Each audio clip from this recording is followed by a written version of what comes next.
एक साधु था। वह रोज घाट के किनारे बैठकर चिल्लाया करता था, जो चाहोगे सो पाओगे, जो चाहोगे सो पाओगे। बहुत से लोग वहां से गुजरते थे, पर कोई भी उसकी बात पर ध्यान नहीं देता था और सब उसे एक पागल आदमी समझते थे। एक दिन एक युवक वहां से गुजरा और उसने उस साधु की आवाज़ सुनी, जो चाहोगे सो पाओगे, जो चाहोगे सो पाओगे, और आवाज़ सुनते ही उसके पास चला गया। उसने साधु से पूछा, महाराज, आप बोल रहे थे कि जो चाहोगे सो पाओगे, तो क्या आप मुझे वो दे सकते हो, मैं जो चाहता हूँ? साधु उसकी बात को सुनकर बोला, हाँ बेटा, तुम जो कुछ भी चाहते हो मैं उसे ज़रूर दूंगा, बस तुम्हें मेरी बात माननी होगी। लेकिन पहले ये तो बताओ कि तुम्हें आखिर चाहिए क्या? युवक बोला, मेरी एक ही ख्वाहिश है कि मैं हीरो का बहुत बड़ा व्यापारी बनना चाहता हूँ। साधु बोला, कोई बात नहीं, मैं तुम्हें एक हीरा और एक मोती देता हूँ। उससे तुम जितने भी हीरे मोती बनाना चाहोगे बना पाओगे।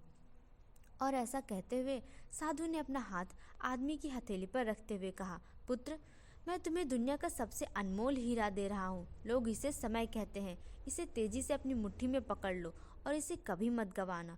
तुम इससे जितने चाहो उतने हीरे बना सकते हो। युवक अभी कुछ सोच ही रहा था कि साधु उसका दूसरी हथेली पकड़ते हुए बोला, पुत्र, इसे पकड़ो, यह दुनिया का सबसे कीमती मोती है। इसे लोग धैर्य कहते हैं। जब कभी समय देने के बावजूद ना मिले तो इस कीमती मोती को धारण कर लेना। याद रखना, जिसके पास यह मोती है वह दुनिया में कुछ भी प्राप्त कर सकता है। युवक गंभीरता से साधु की बातों पर विचार करता है और निश्चय करता है कि आज से वह कभी अपना समय बर्बाद नहीं करेगा और हमेशा धैर्य से काम लेगा। और ऐसा सोचकर वह हीरो के एक बहुत बड़े व्यापारी के यहाँ काम शुरू करता है और अपने मेहनत और ईमानदारी के बल पर एक दिन खुद भी हीरो का बहुत बड़ा व्यापारी बनता है। दोस्तों, समय और धैर्य वह दो हीरे मोती हैं जिनके बल पर हम बड़े से बड़ा लक्ष्य प्राप्त कर सकते हैं।